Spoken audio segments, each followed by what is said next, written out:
kimiki Qadr kechasida 2 rakat namoz o'qisa,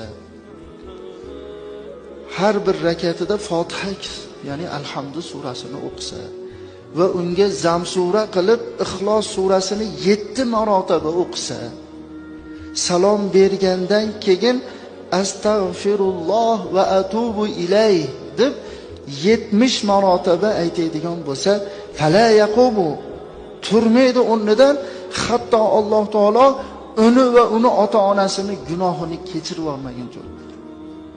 Turgunigacha Xudoy taolo uni va uni ota-onasini gunohini kechirib yuboradi.